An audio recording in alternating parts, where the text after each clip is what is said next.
Hello, my name is Squirrel, and I am an addict. Hi, Squirrel.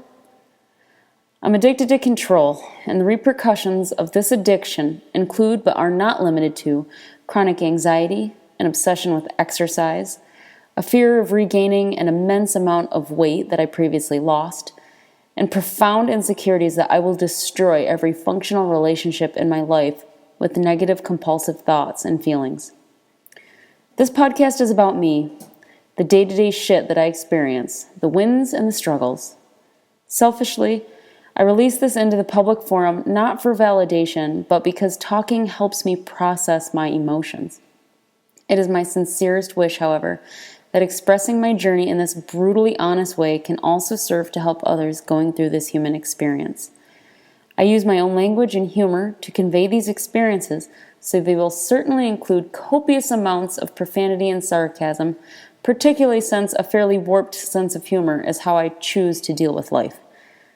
Therefore, please listen with an open heart and mind and understand that nothing I say is intentionally offensive.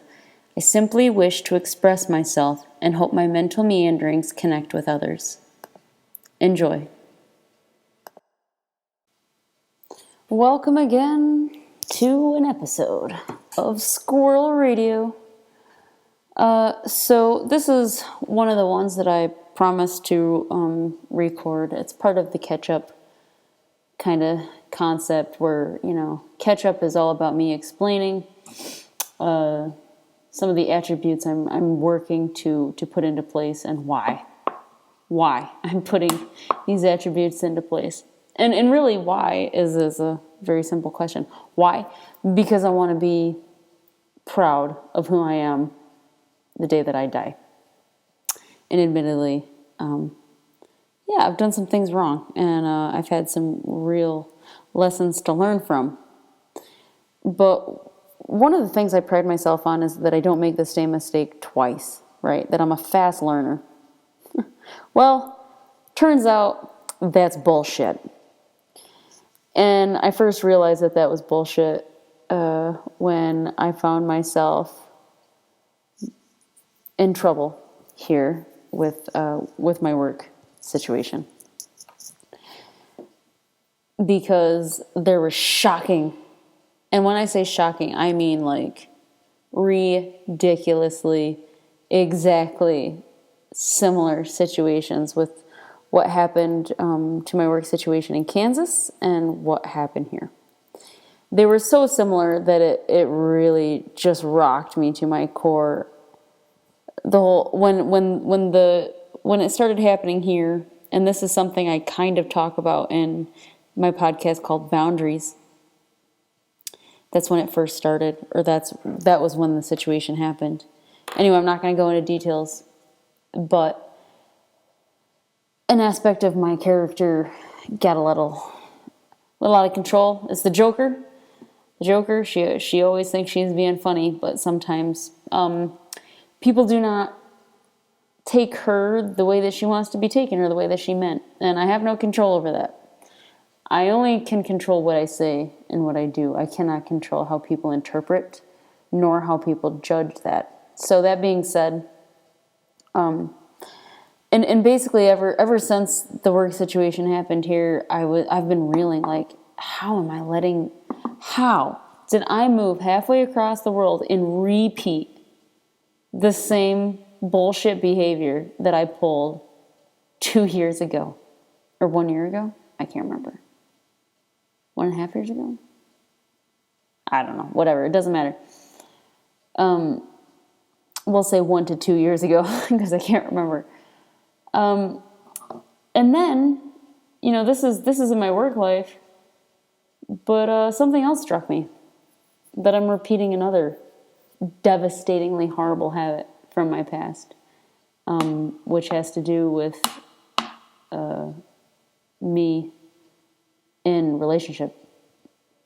So I thought that I would explain to everyone now through 2 blog articles that I wrote about the quote ordeal, which I believe were very insightful in times. It was how I responded to what had happened and kind of, just the fact that 2 years ago I wanted to change because I had let this happen. But obviously it didn't work. So here we go. The first one is I wrote on Wednesday, May 14th, 2014.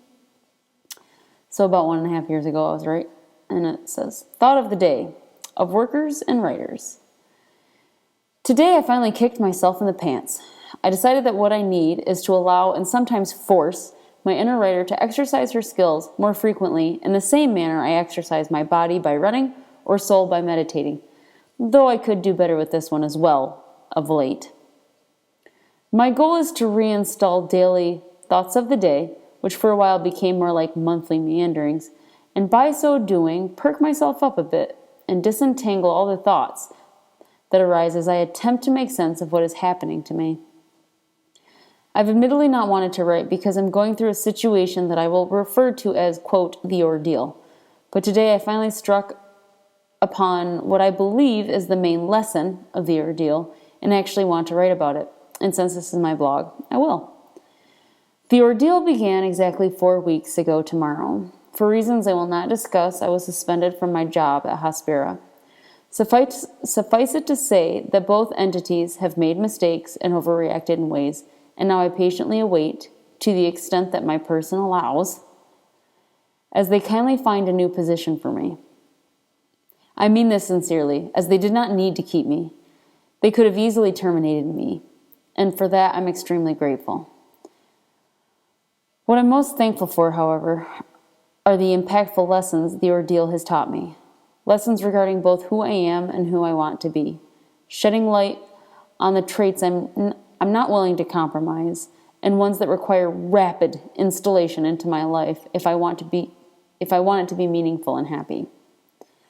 Once the initial shock of the situation wore off and I was able to focus on the lessons through which I was being led, I saw that 1, I need to install an airtight work filter or I will never have a successful career. Boy, I wish I had taken that advice in real time. 2, the inner aspect of my personality that I primarily identify with is that of the worker. And 3, I now realize what kind of worker I need to be to allow my other identities to get some game time, ensuring that I lead a more balanced life. So, on point 1, frankly, my frankness, and let's call it passionate vocalizations, got a target placed on my back from day 1. By being too loud and too ambitious, to say nothing of my unorthodox style, I was destined to fall from grace. By the time I realized the web of trust-oriented team building I had been weaving on my shift was, being manipulated by other insects, I was in scope and the laser dot was locked in. I got hit, of course, in rapid manner, I might add, only took 2 months, and went down like a ton of bricks, though the straw that broke the camel's back was something phenomenally trifling. As such, it was obvious to see something minor was used as an excuse to remove a thorn from among the roses. That thorn was me. I had made powerful allies, but powerful enemies as well. Thankfully, more of the former, or I definitely wouldn't have gotten offered another position within the company. A lesson in humility, and rapidly absorbed as my mouth had finally been the sole cause of my downfall. Indeed, I've always wanted to temper my mouth. I've even contemplating asking my doctor to install a muffler on my larynx to moderate my voice projection, or just take it out altogether. I swear that 80s song Till Tuesday, Voices Carry, was written with me in mind. I believe, however, that I can learn to be humble without compromising my most valued trait, which is honesty. To do so, I must reconsider my innate rules on being honest. I've always considered honesty as saying anything I perceive to be as a true statement despite social repercussions. If I didn't say it, it wasn't being honest. That is not true, however, because professionalism, and most importantly kindness, require me to keep my mouth shut and keep such statements to myself honest though they may be. The greatest test of this humility will be to return to Hospira after 1 month of outlandish rumor circulations with my head held high, grateful to be back in any capacity they see fit to assign me, and without letting the ordeal make me a victim.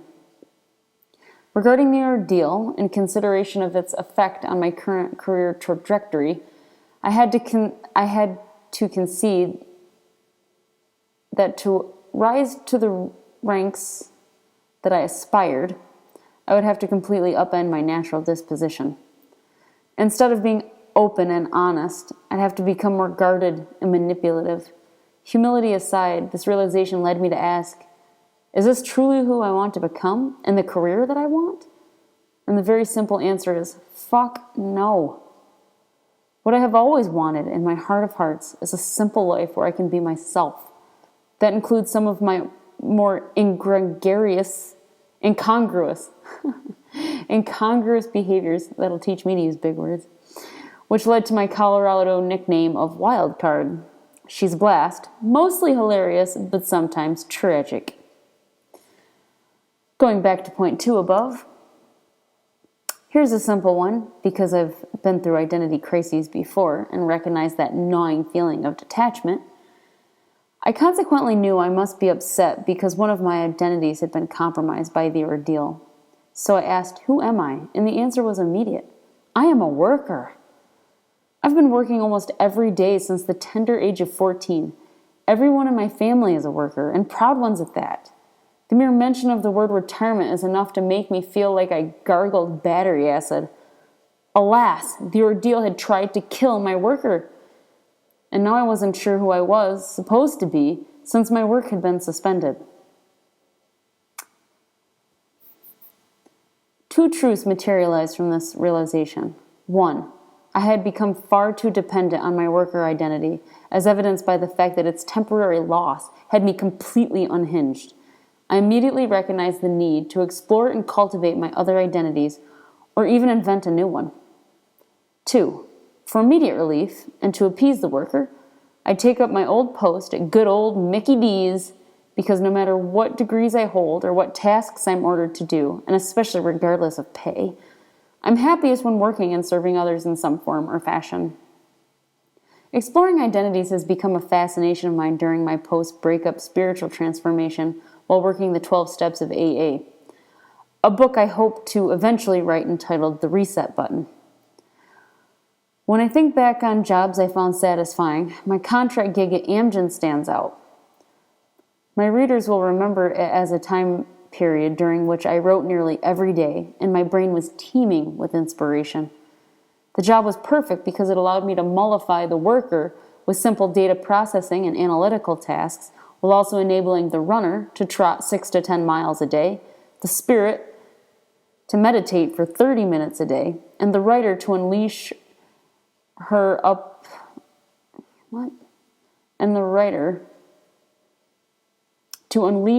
until now untapped creativity. And also the wild card to socialize and play kickball with the Boulderites. Boulderites are people who live in Boulder, Colorado. I was rocking up to 5 solid identities, and consequently, my life was well balanced and happy.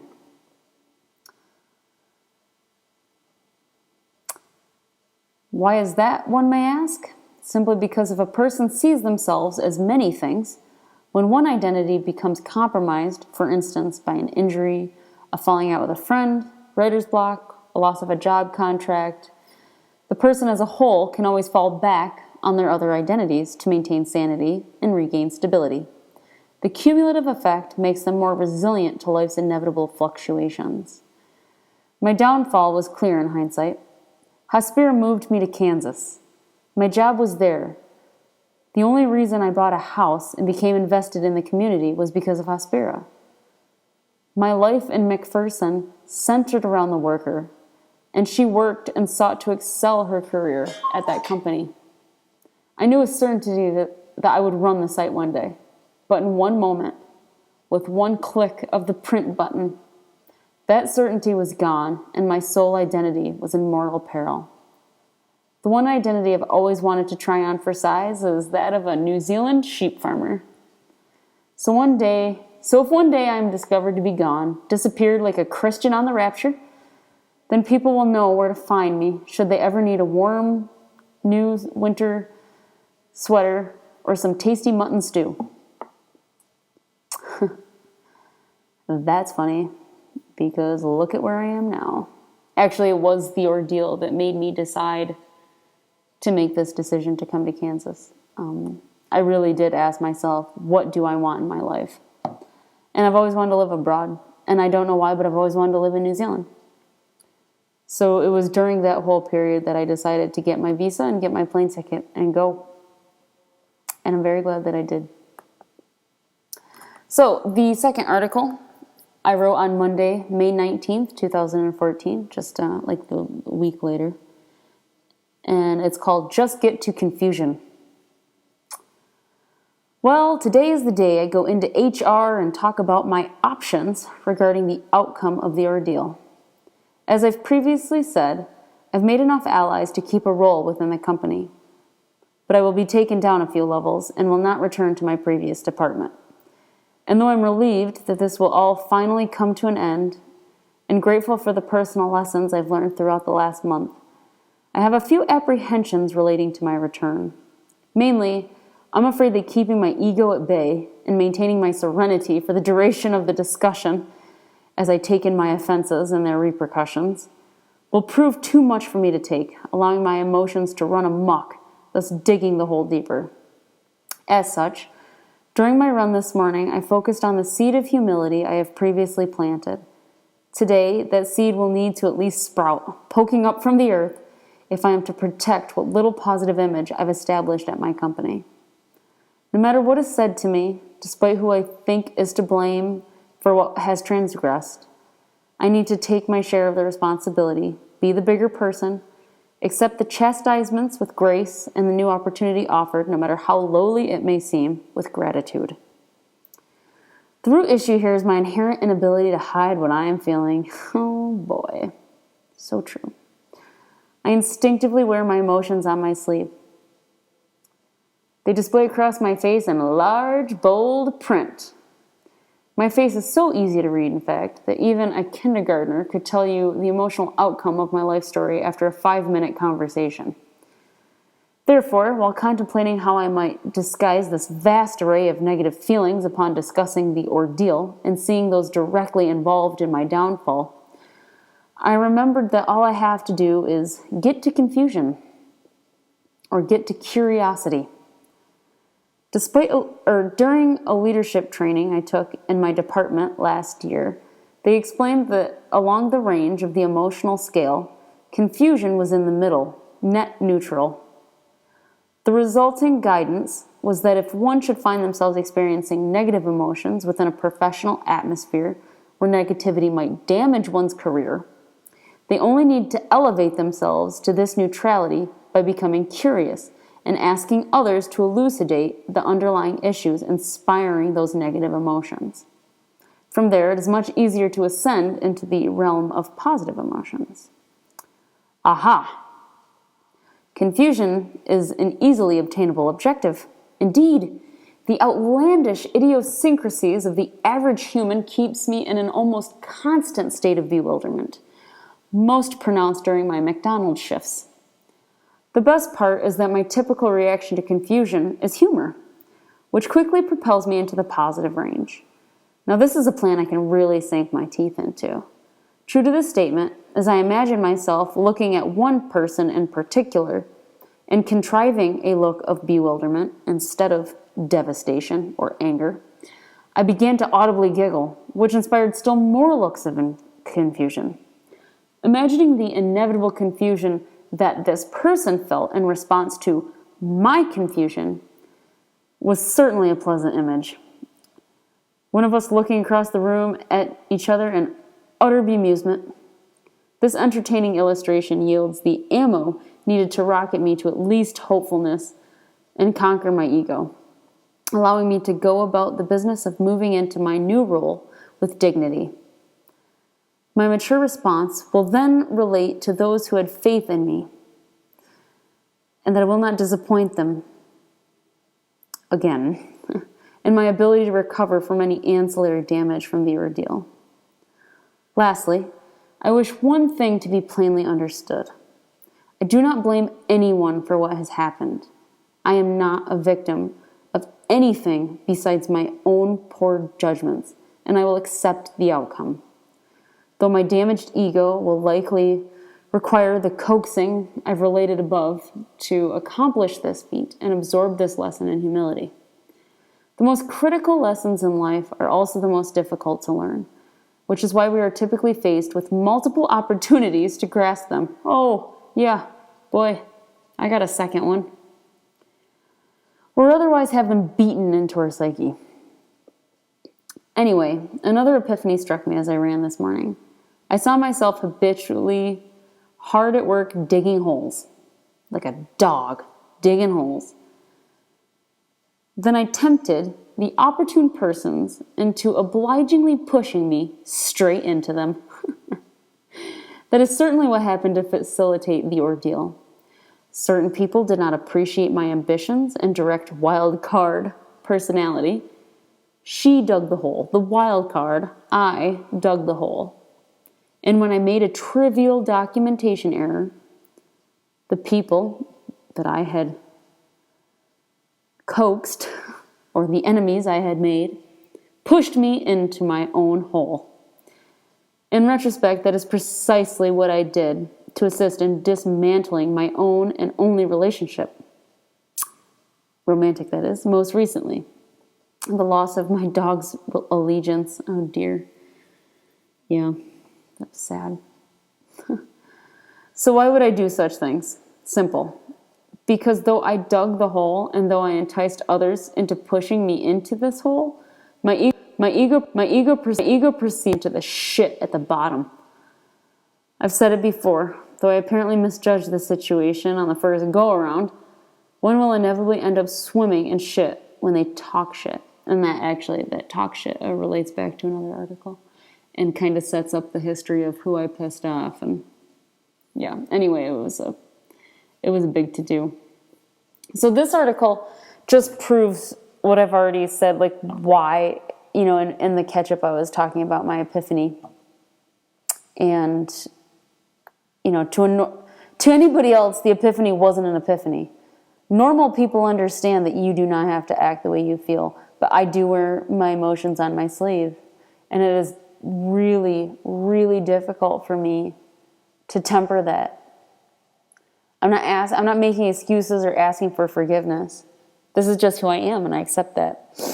It takes effort. It takes conscious effort to rein in those emotions, or at least get to confused or some other emotion that's not so negative. If I'm feeling negative emotions, it leaks like a sieve into my surrounding and affects everyone around me.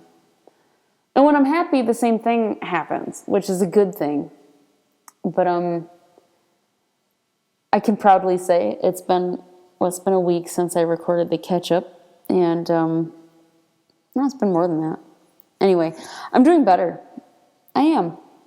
I'm now focused on being what I lovingly refer to as a GC, a good cunt, which, believe it or not, in New Zealand is actually a compliment. If someone calls you a good cunt, they're actually complimenting you, which is just one of the many reasons I love New Zealand.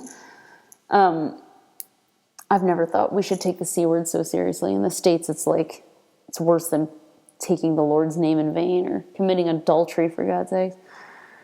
But anywho, so there it is, right? I said it in those articles. If I didn't learn my lesson the first time, it was going to happen again. And obviously, I didn't learn to be humble. I didn't learn to install a work filter. And the repercussions, I'm living right now. Again. So here's my second chance. Here's my second chance to learn this lesson. I got it this time. And I'm going to do my best. I'm starting over with a new company. And I'm going to deliver. I say I'm a hard worker, and I'm going to deliver on that, because I want to be a person of integrity. I want to be a person who does what they say they're going to do.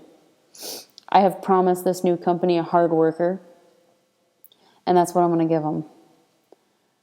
And I'm going to have to rein in all those quirky archetypes and, make sure that I protect who I really am with a filter. Because I'm an awesome person, but there's aspects of my personality that just don't belong in the workplace. And I have to, I'm slowly learning what that means and setting those boundaries. Again, boundaries.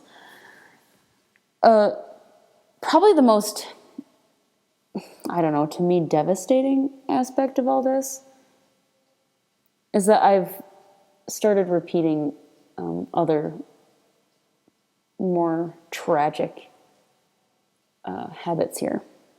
And I alluded to it in one of those articles, saying that, I dug the hole. I dig holes and then coax other people to push me into them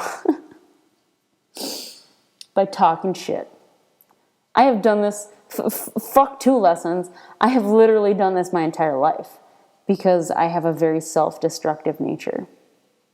I will do anything to sabotage my own happiness, which I know most people don't think that makes sense, but think about it.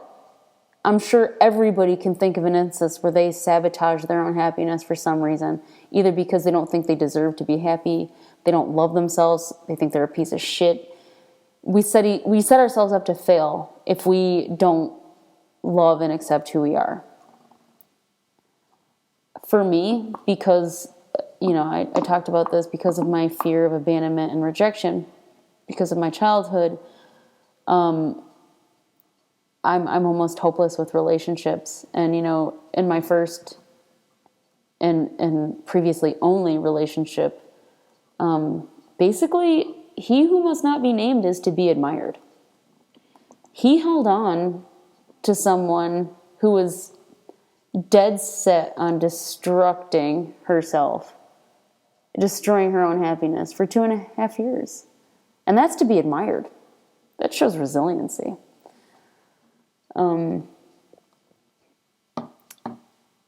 And here, I got a partner, and I started repeating those habits because I was so terrified of being left that I was sabotaging the relationship, because at least then if he did leave, I would have the control, right?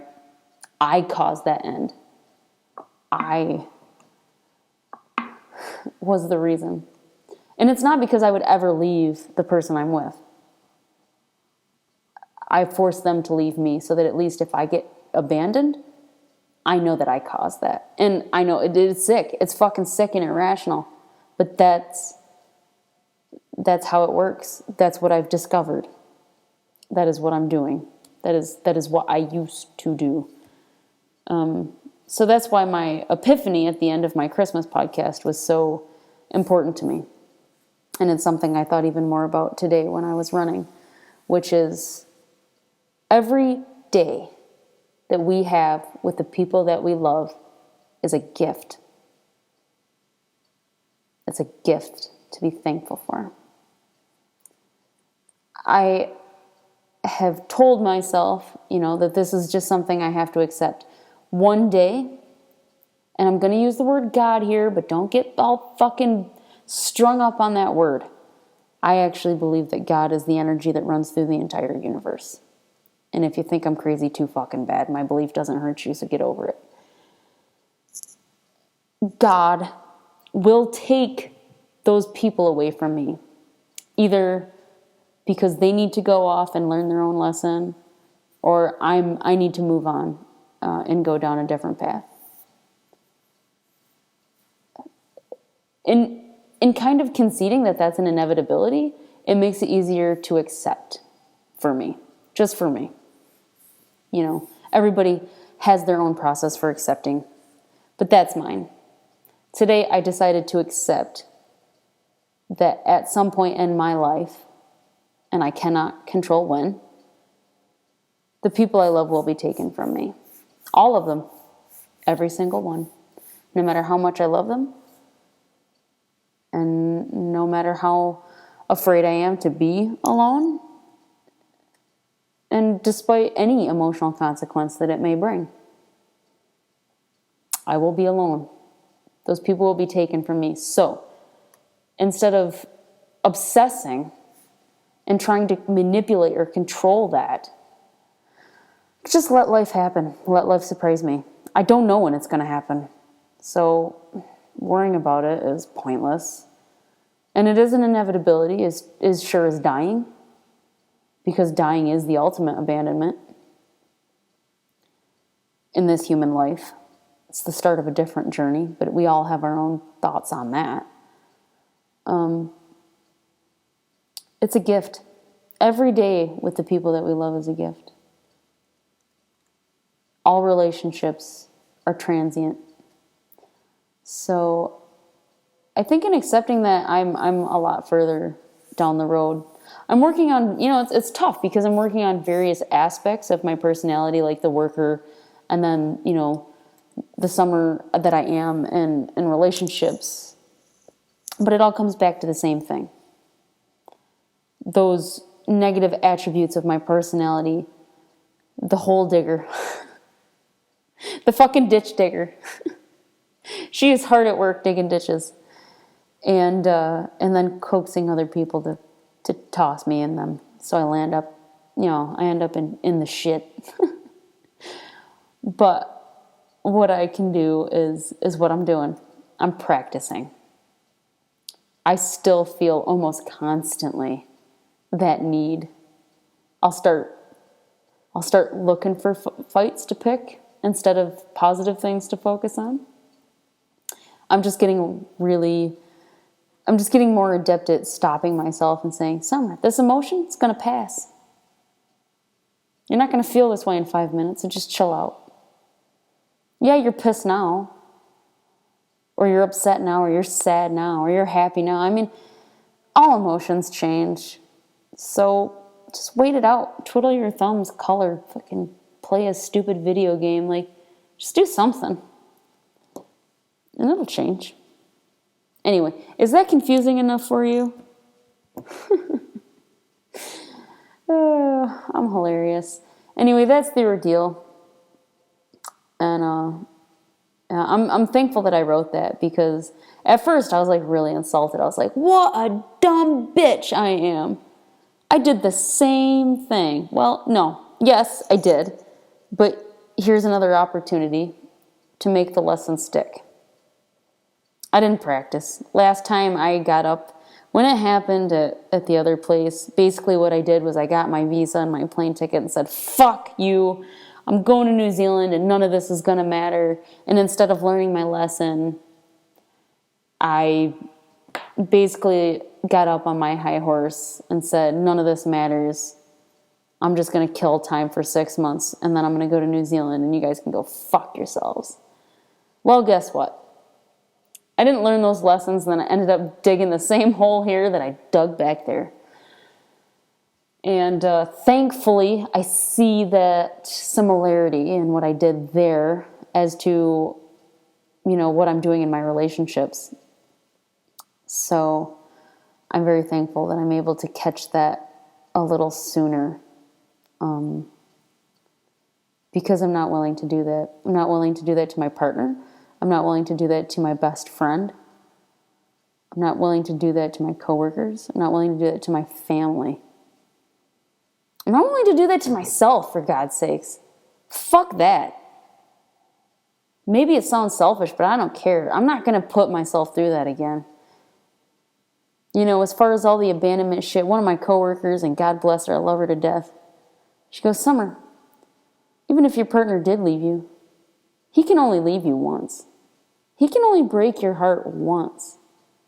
By pulling this bullshit, you break your heart every day. By obsessing over getting abandoned or being rejected, you break your heart every day by worrying over that. And I was like, Jesus, what a slap in the face. What phenomenal inspiration. She's exactly right. I don't want to break my own heart every day. That's bullshit. I don't deserve that. No one deserves that. So, I'm going to love myself and all that happy bullshit. But seriously, I know I make fun of it, but it really is. It's necessary. Either way. Yeah. My heart is going to get broken. I just need to accept that. It's inevitability. My heart will be broken many times. But I'm not going to do it. Not anymore. Not every day. Not the way that I'm used to. So, all right. I hope that there is a silver lining. I want people to see the positive in what I just said. If you want to change, you have to, 1, recognize who you are. 2, recognize who you want to be. And 3, practice. Practice makes perfect. So here I go. Here I go with practicing. And I'm sure you'll hear all about it in real time. Yay, that's what you have to look forward to. And you're welcome.